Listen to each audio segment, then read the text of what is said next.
Hello guys welcome back to my video. तो आज टॉपिकटा हूँ मोर एनएस विषय तो एनएस को देखई दूसरी पूर्व तो देखा तो एनएस कंडीशन एभला किसी तार सब किसी खराब खराब सब हो गला सज करवा चक्का भी देखो सरी आइलानी। तो चक्का भी सरी एपटे देखते चक्का भी पतला चक्का पकई आउ मोर ये जो लाइटा भी कटि जाइए। तो देखो तो पाग पूरा खरा खरा है संध्या खाली संध्या बेलू मेघ हो जाता मेघ जमी होता आम 4टा 3टा बेलू। तो एनएच माइलेज कथा हो कि इरिगेशन हो जहाँ हो आर माटिया हेले गाटा चलवाई पड़ो। आ बर्तमान आज एनएच माने कौन है मोर एत प्रोब्लेम आईला बहुत प्रोब्लेम आईला जहाँकि आम गोटे गियर सहीटा पड़ो।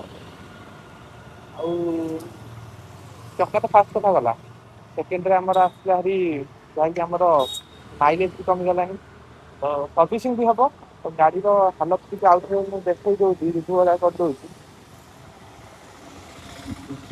तो गाड़ी एमती। तो देखी तो पछ लुकटा जब अच्छी गाड़ी नुआ भाया अच्छी गाड़ी प्रोब्लेम किसी ना।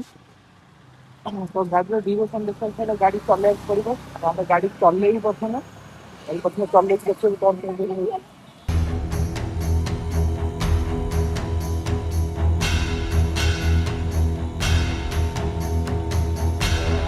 एनएस मान थोदेलु कहीं ना एनएस ड्यूरेबिलिटी आम देखिलु जहाँ। तो पिकअप ठीक अच्छे आम गाड़ी स्पीड पिकअप गाड़ी स्पीड आमर पिकअप सब ठीक अच्छी गोटे तार प्रोब्लेम कौन देखा ना माइलेज टे कमी जाइए आउ तार माइलेज टे कमी आउ तार ये मान जो रिपेयरिंग हम सब खड़ खड़ जो हो लुज तार इंस्ट्रूमेंट सब टाइट हम जहाँ जहाँ खर्च हम देखा। तो ये धीरे धीरे आम स्टार्ट करवा।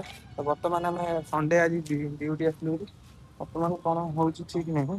तो भाई मैंने छुट्टी है बर्तमान आसिलु हरी आसिलु कौन गाड़ी जो तेल पकेया आज तो किसी है काली हम यदि गाड़ी कौन सच करवा ना कौन करवा आम गाड़ी कौन पानी भितर गदा बर्तमान बाहर तेल टांगी